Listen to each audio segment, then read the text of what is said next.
After being sentenced to death for helping to kill hundreds of thousands of Jews in the Holocaust, in July 1993, John Demjanjuk was acquitted by Israel's Supreme Court.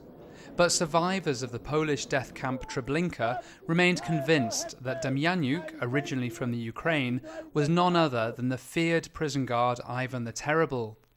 New evidence during the trial threw doubt on Demjanjuk's identity, which meant that he was allowed to go free and return to the US. But that wasn't the end of Demjanjuk's problems with the law.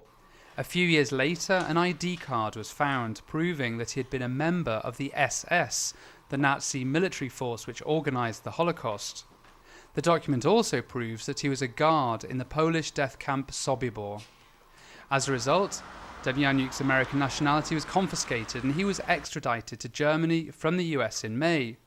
Since then, historians at this research centre in southwest Germany have been working hard to put together a case for Demjanjuk's prosecution. They now have an archive on his entire life. Here is the file on Demjanjuk. Here we have when he was born, where he lived, where he worked, and all the trials against him. Und auch die Orte, Travniki, Majdanek, Flossenburg. Since 1958, lawyers, police officers and historians working here have managed to bring more than 7,000 cases to court. And it was the report compiled by Kurt Schrimm for state prosecutors in Munich which has led to this trial against Demjanjuk. Reicht's nun für eine Anklage, reicht's nun für eine Abgabe oder nicht? Das wurde ja. We kept discussing whether we would have enough for a case, and there were questions about the ID card, which is a central piece of evidence in the trial.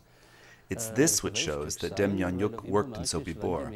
It took a lot of time and energy to prove this ID card was authentic. Wie gesagt, wir standen unter ständiger Beobachtung der Öffentlichkeit. In the trial, which opens today, John Demjanjuk is accused of having assisted in the murder of 27,900 Jews in 1943 in the death camp of Sobibor. Prosecutors say he was a member of the Travniki, Red Army soldiers who had been imprisoned by the Nazis and used as auxiliary guards in the concentration camps. According to the historian Wolfgang Benz, these Travniki played an essential role in the Holocaust. All of the eyewitnesses who survived the camps talk about the brutality and fervor shown by these non-German helpers. It's even true to say that without the help of people from countries such as the Ukraine, Latvia, and Lithuania, the Holocaust, in the scale that we know it, would never have been possible. Lettische, litauische oder Helfer aus irgendwelchen anderen Nationen.